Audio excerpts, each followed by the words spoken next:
She ran the quickest 400 in the world yet this year. Yes, it's early, but she's in good form. Then we've got Nikisha Price, the first Jamaican ever to run under 49 seconds.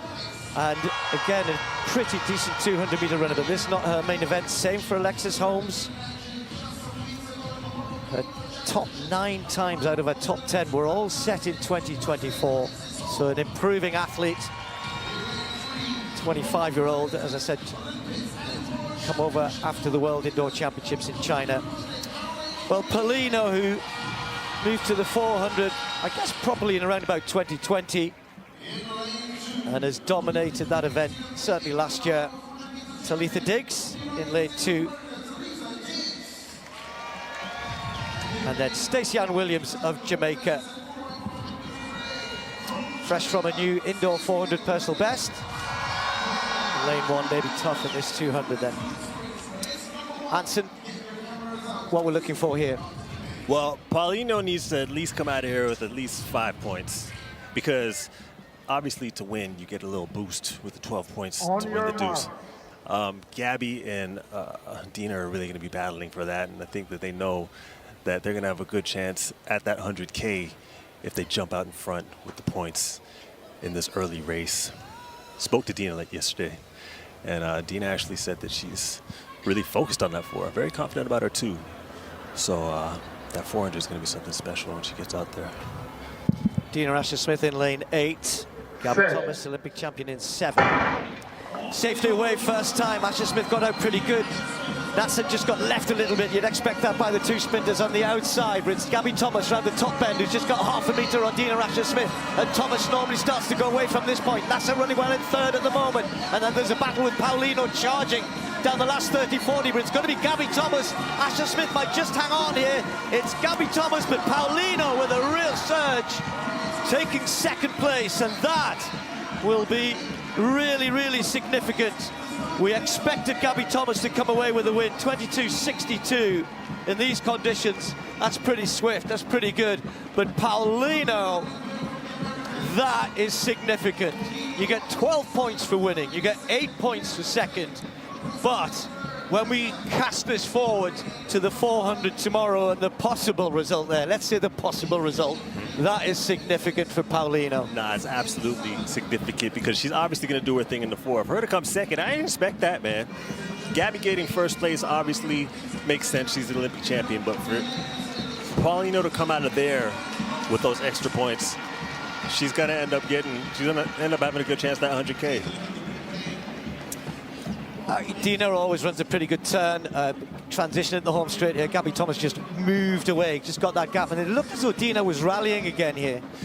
You know what, Gabby ran a much better turn than I expected. She's tall. You don't expect the taller sprinters to have such a good turn, but she's efficient. And once she gets on the straightaway and lets those limbs go, I mean, she's really, really hard to beat. I expected it to be a lot tighter with her, Dina. And that wasn't the case, but Paulino coming 2nd in that race, I think, is the big story. Well, and so much hype has been on Gabby Thomas since the Olympics, and then since she announced early on that she was going to be running this series of Grand Slams. So look at that huge smile. She must feel really good breaking the tape. You know what? Check the result there, 22.62, as I mentioned, 22.93. It's the season's best because she hasn't raced yet for Paulino. But the Grand Slam track series launched with thrilling energy in Kingston, Jamaica, where Olympic champion Gabby Thomas reasserted her superiority in the women's 200-meter race. Running out of lane 7, the American star sprinted to a dominant win, clocking an impressive 22.62 seconds. An outstanding opening mark for the season that firmly places her in contention for the series' $100,000 grand prize. Thomas lined up against a strong field of competitors. Among them was Great Britain's Dina Asher-Smith, the 2019 world titleholder, who started in lane 8. Though her recent form hasn't mirrored her past peaks, Asher-Smith remains a formidable figure in both the 100m and 200m, still holding the British records in both distances. Also in the mix was Bahrain's Silwa Eid Nazer, a former world champion in the 400 meters, arriving in Kingston fresh off recording the season's fastest 400m time in the Dominican Republic. Her presence added a surprising layer of competitiveness and intrigue to the race. One of the evening's standout efforts came from Marilady Paulino, the Dominican Republic's 400m specialist. She showcased impressive versatility by securing second place in the 200m with a 22.93-second finish, a personal best for the season, and gained valuable points as she gears up for her primary distance. Asher Smith came through in third, stopping the clock at 22.96 seconds, while Naza narrowly missed the top three with a 22.99. Rounding out the remaining positions were American Alexis Holmes, 23.33, Jamaica's Stacey Ann Williams, 23.35, Talitha Diggs, 23.30, and Nika Shaw Price, 23.75, who filled spots 5 through 8. Right from the gun, Thomas displayed total focus and confidence. Her turn technique was fluid and forceful, particularly remarkable given her taller stature, which can be a disadvantage on curves. Nonetheless, she held superb speed and form, building a clear lead midway through. Asher Smith attempted to challenge her down the straight, but Thomas's pace remained unmatched. Meanwhile, Paulino surged late to overtake the Brit for a surprise second-place finish. This performance had a notable impact on the overall series rankings. Thomas earned the full 12 points for her win, while Paulino picked up 8 crucial points, potentially key as she returns to the 400m, where she's a top favorite. Renowned for her strength in race finishes, Paulino proved she can also be a serious threat in shorter distances. The race was also marked by the absence of Shericka Jackson, Jamaica's reigning world 200m champion and one of Thomas's top competitors.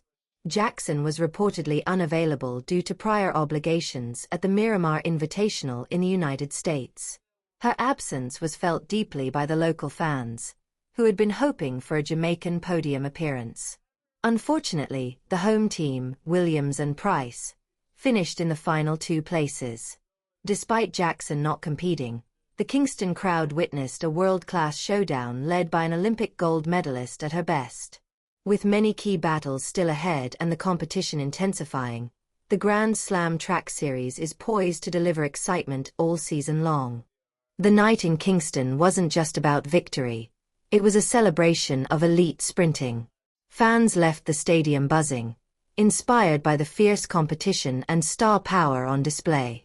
With more meets on the horizon, anticipation is building for what promises to be an unforgettable series.